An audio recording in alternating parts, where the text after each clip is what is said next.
What's up, guys? Yeah, it seems like I'm always filming from this office.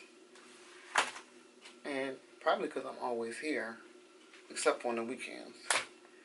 And when I have something to say, if it's on my mind, I like to kind of talk about it real time.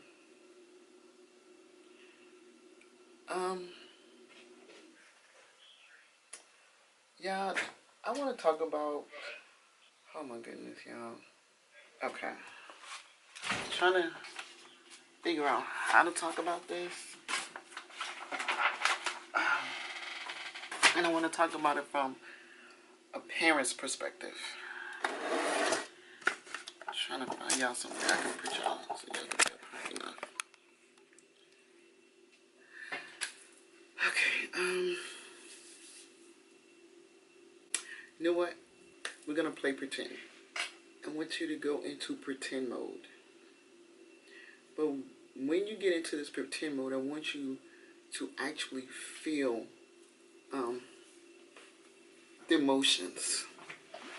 I want you to feel the intensity. Okay, let's imagine that whatever country you're watching me from, whatever city, whatever state you're watching me from, let's pretend you're no longer in that city, that state, or that country. Let's pretend you're not there anymore. Let's pretend that you moved away from that area as a child. Maybe 8, 9. So if you're in another country, you move to America. If you're in America, you move to another country.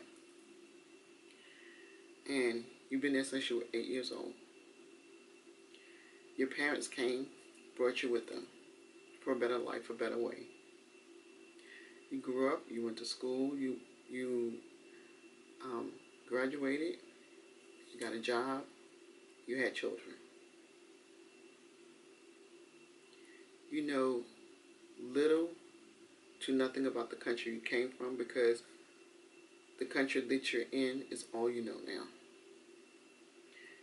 You have children now. You have children. And let's say your children reach the age of 5. And at the age of 5, someone comes in your house and tells you that they're going to take your toddler away from you. How would you feel? Regardless of the situation or the circumstances, your child is ripped away from you. Not due to negligence or abuse. Someone told you they were going to take your child away from you. As a parent, how do you feel about that? And there's nothing you can do about it. There's nothing you can do. You can only lay down at night and hope that your child is okay. You can't embrace your child anymore. You can't hug your child. You can't comfort your child because you've been separated. You can't kiss your child goodnight, and you can't say good morning to them. As a parent, how do you feel?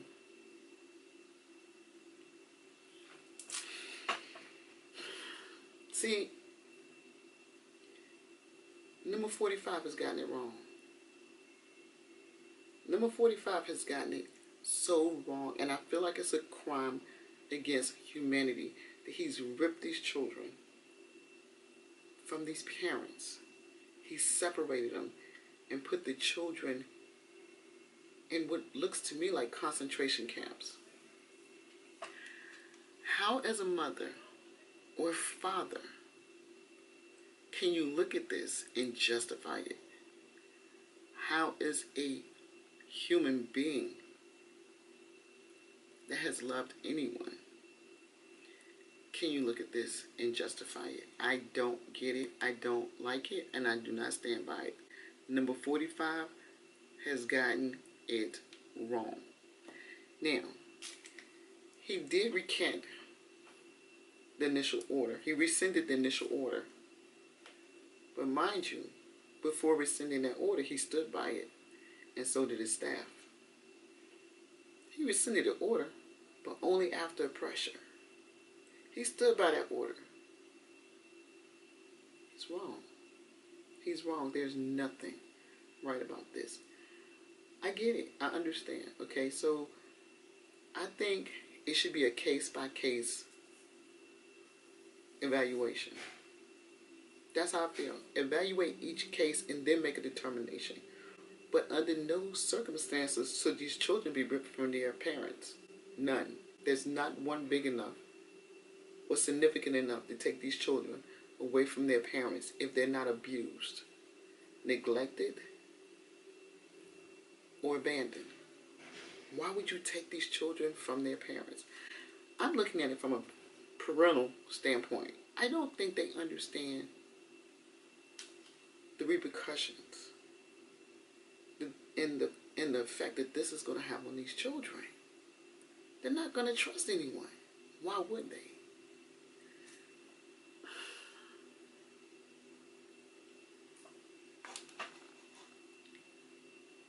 I don't know how people are okay with this.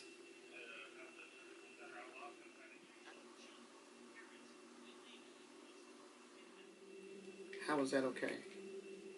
How is that justified? How is that justice? Really, America? This is what we result to? Ripping children, babies, out of their parents' arms. It wasn't right when they did it back then, when they sold mothers away from their children, when they sold babies out of the arms of their mothers. It wasn't right then. And it's damn sure not right now.